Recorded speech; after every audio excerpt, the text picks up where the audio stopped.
Hello and welcome to Colour Correction with DaVinci Resolve. I'm Ollie Kenchington and I'm going to be taking you through this Blackmagic Design Certified comprehensive training course.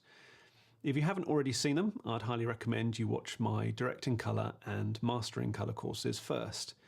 In Directing Colour, I demonstrate a colour-first approach to film production, and in Mastering Colour, I deconstruct the art and science of colour grading. If you are planning to use DaVinci Resolve for editing, audio mixing and motion graphics, you should also check out my Definitive Guide to DaVinci Resolve course, which takes you through the fundamentals of this incredible software. It is in this course, however, that you will learn how to use Resolve's unrivaled colour tools and gain an in-depth understanding of advanced grading techniques and practices. I'm so excited to be your guide on this journey into colour correction with DaVinci Resolve.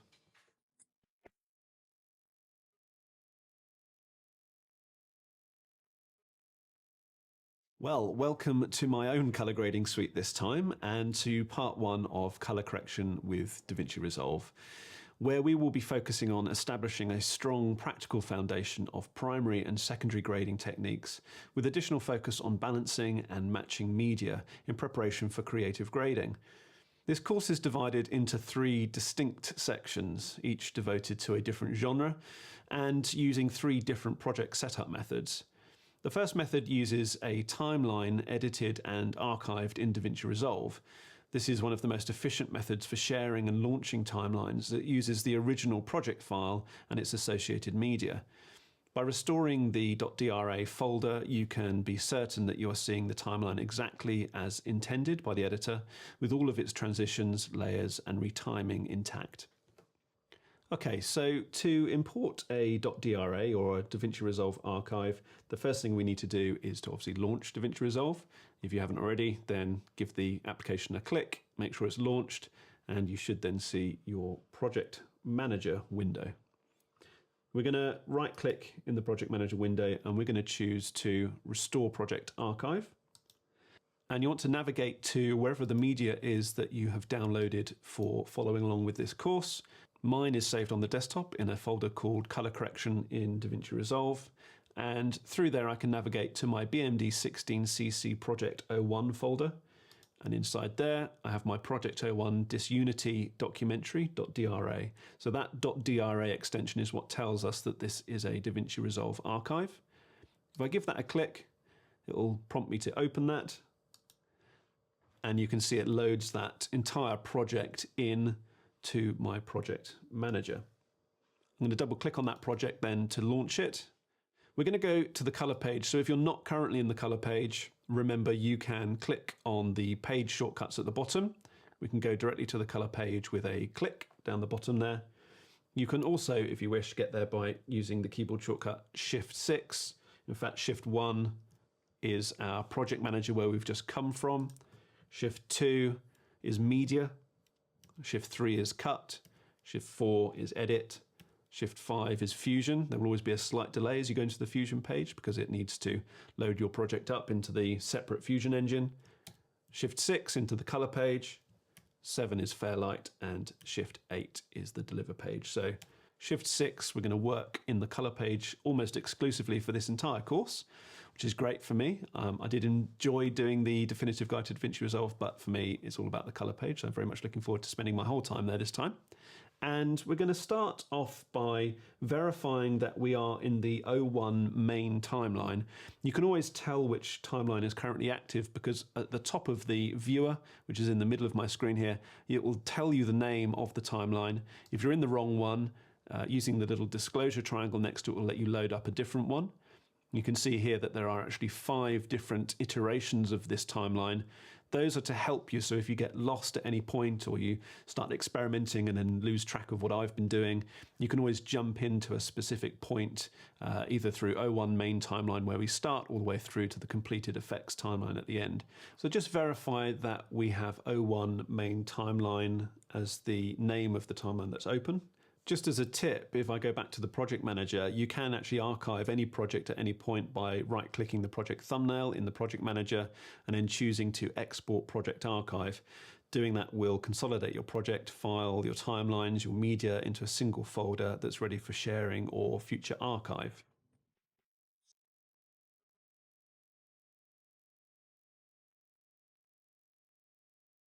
As soon as you create or load an existing project, it is good practice to ensure that Resolve's Live Save feature is running in the background.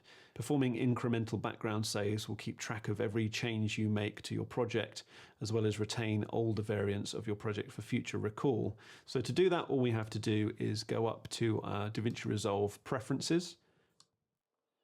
At the top of the Preferences, in the little pop-up window, you can switch from System to User. So we have System and User at the top here, and we want to make sure that we're in the Project Save and Load section.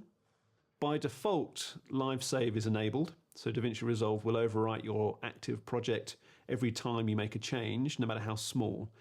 This setting is crucial in order to minimize the risk of losing any project changes in the event of unexpected system or program shutdowns. We're going to choose Project Backups as well, so I'm going to turn that on in addition. And selecting that's going to save a new copy of our project file at regular intervals to a designated backup location, which we can set in the project backup location here. To select that, we're going to click Browse and specify a save destination on our computer. So I'm going to go Macintosh hard drive, drill down into my user. I'll just stick on the desktop for now. I'm going to click OK. You can see that by default, a backup project is generated every 10 minutes. Regardless of the number of changes that you've made during that period. Eventually, older project backup files are going to be cleared from the project storage, with the exception of files that extend over longer hourly or daily intervals. So we're going to click Save to close those preferences, and then we're going to return to the project. To open a backed up project file, you can access the .drp file at the designated backup location on your drive. Or you can open the project manager, right-click the thumbnail of the project you wish to restore, and then choose Project Backups. In a pop-up window, you can select from a list of all of the backups associated with that particular project. With the project loaded and Live Save enabled, we can now proceed with the actual color grading itself. But where do we begin? When approaching an ungraded timeline, it's not always obvious where your starting point should be. The next section aims to establish a fundamental understanding of the grading process.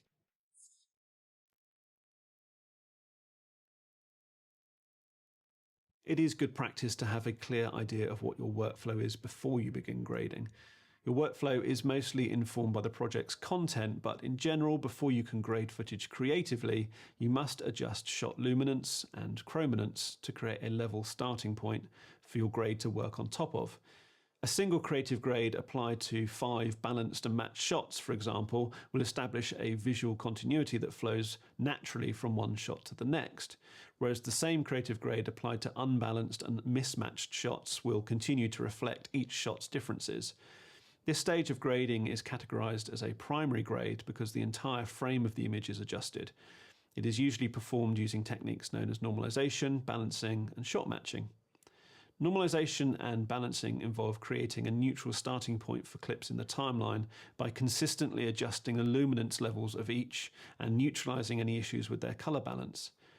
Shot matching involves comparing clips and matching their contrast and colors exactly. This technique is particularly advantageous when the majority of your clips already have a similar look and you need to tweak only a few exceptional shots to create a smooth starting point for your scene. Secondary grading refers to any part of the grading process in which only a portion of the image is altered.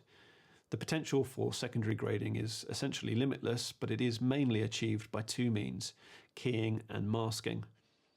Keying targets a portion of an image based on hue, saturation, or luminance, and in Resolve, the main tool for doing that is the qualifier.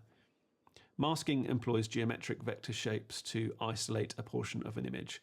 So Resolve's masking interface or Power Window palette features some standard shapes like linear, circular, polygon, and gradient, as well as a fully customizable power curve that enables you to generate garbage mats and rotoscopes, which are animated masks. Like the qualifier, Power Windows cannot alter the appearance of an image directly, but they act as selectors for the grading tools themselves. Secondary grading is most powerful when the qualifier and Power Windows are actually used in tandem. While the qualifier focuses on extracting an element with a clean edge, a Power Window can then confine the qualifier's influence to a specific portion of the screen. In this way, it is possible to target an object in areas of the shot that are of a similar key range. In terms of creating a look, once your clips are balanced and shot matched and any individual secondary grading needs are met, your creative process can then begin.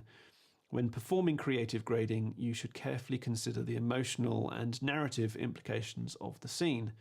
You can apply both primary and secondary grading techniques to influence the audience's emotional perception of an environment by tweaking the scene's colour temperature to indicate positive or warm or negative, cold moods, and you can evoke a wider range of psychological colour and tone associations.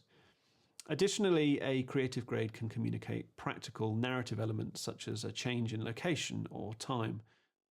We're going to start by setting the tonal range and contrast of our project. The human eye is particularly sensitive to light sources and shadows, which is why it makes sense to begin the normalization and grading process by establishing the luminance of an image. In the following exercise, we're going to adjust the luminance using the master wheels and the custom curves, while also learning about the waveform monitor. The colour wheels are among the most integral primary colour correction tools used to adjust image hue. Beneath them, the master wheels allow you to set the tonal range and contrast of an image by altering its luminance. In this exercise, we are going to adjust the shadows and highlights using the master wheels. You'll also refer to the waveform scope to monitor your adjustments for unwanted clipping. If they're not already loaded, make sure that you have your colour wheels selected. You might be in one of the other tools over here. That doesn't matter. It depends on the size of your screen actually as to how many different parts of the interface you see. I've got an ultra wide monitor, so I see both palettes at the same time, but you may only see one. Whichever way you have it, just to make sure that you can see your colour wheels by clicking on the colour wheels option in the little tools menu here. And we're going to make sure that we have clip 2 selected, which is this shot of a little baby rhino.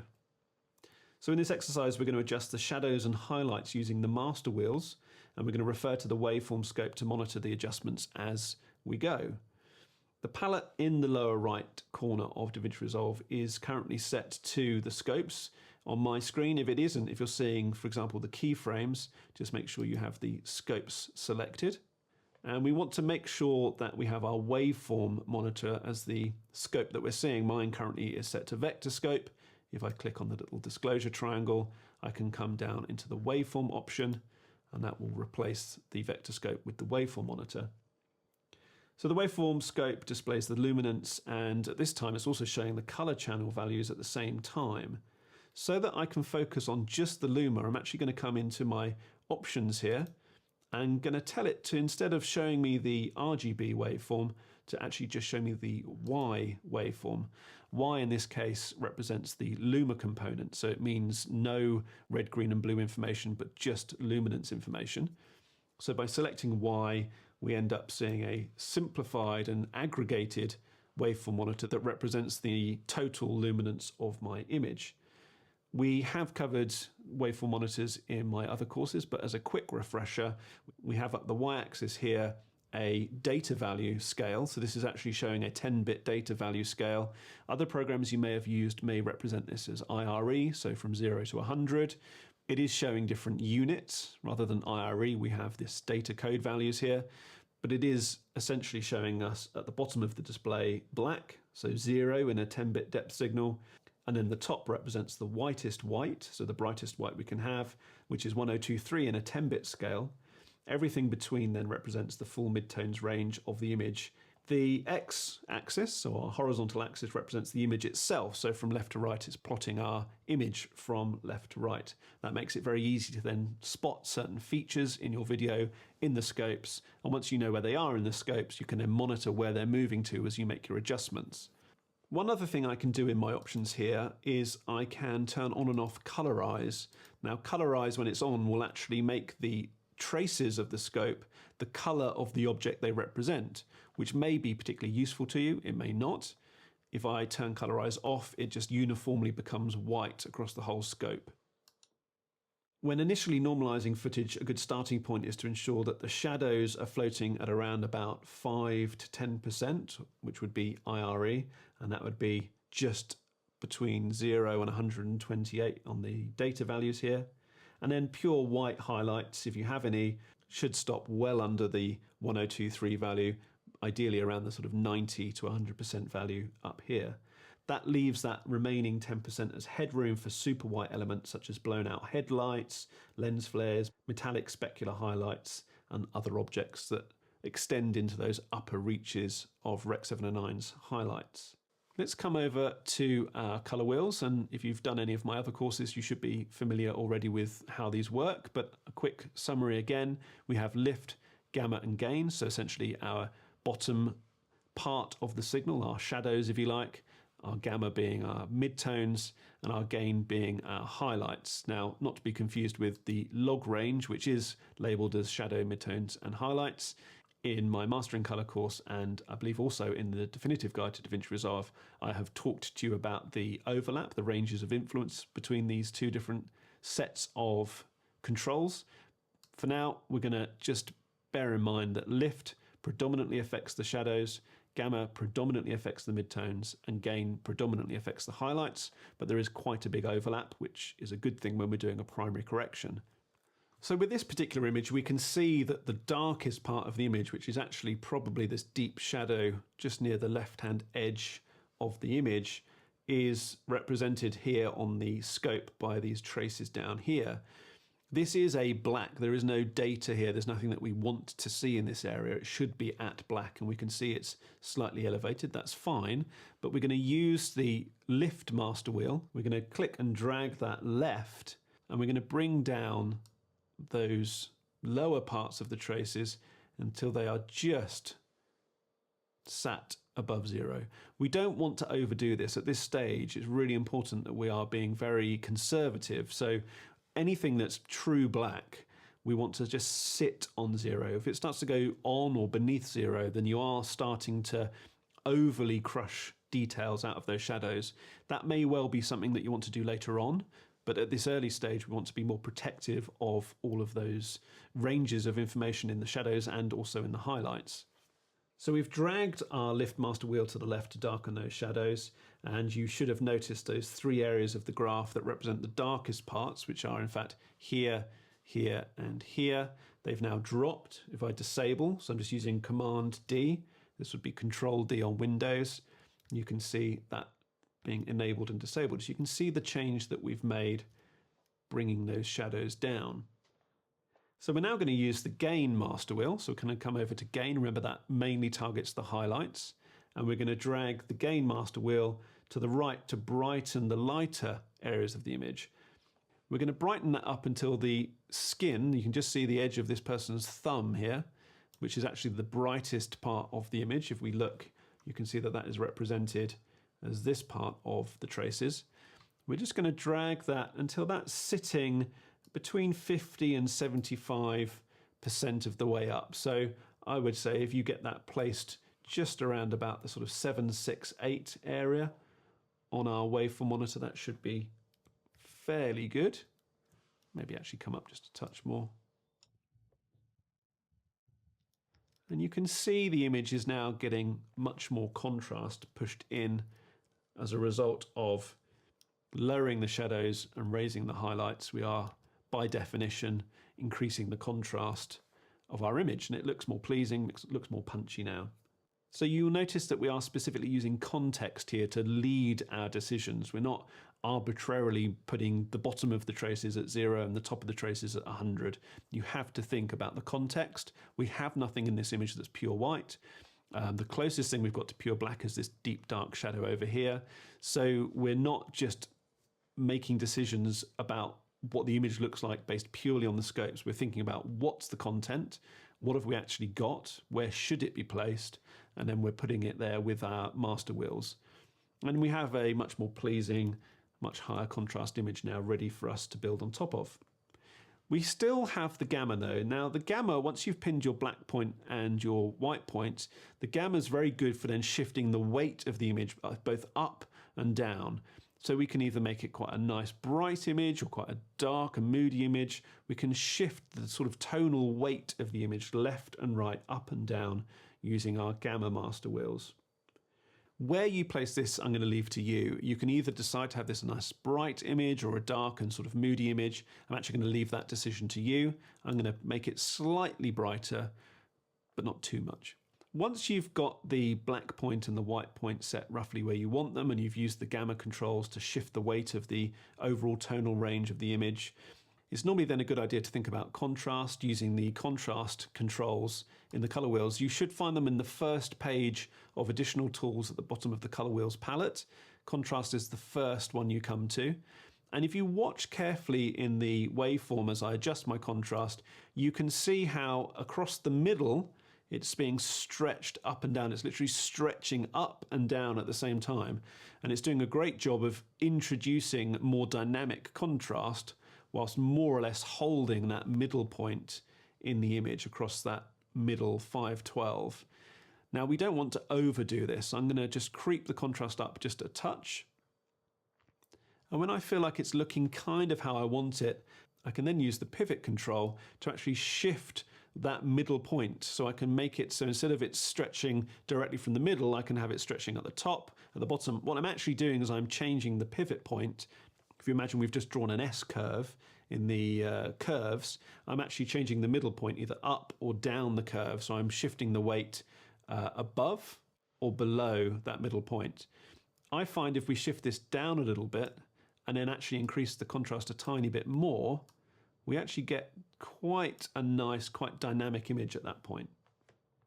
Now there is a very slight magenta, just a very slight magenta, particularly in the mid-tones of the image, which don't quite seem right to my eye. It's very subjective, this, because I don't actually know necessarily what the colour of a rhino's skin should be, but let's pretend that I've spoken to the person who shot this and they've advised me that this looks slightly too pink.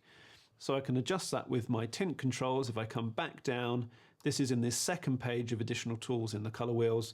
We have temperature, which is obviously blue, yellow, and then we have our tint here. If I click and drag, I can add more magenta, which I don't want to do in this case. If I click and drag left, I can add more green. So I can move left and right. You can see that actually somewhere around about there looks more natural, around about -10 on the tint. Let's have a little look before and after. This is where we started. This is where we are now. Let's go full screen, Command F or Control F on a Windows machine. And then I'm using Command D to disable and Command D to enable, because I've only done one node at the moment. I only need to disable that one node to see a complete before and after. And you can see a much more punchy, much more contrasty image, and that slight pinkiness has been removed by the tint adjustment that we made.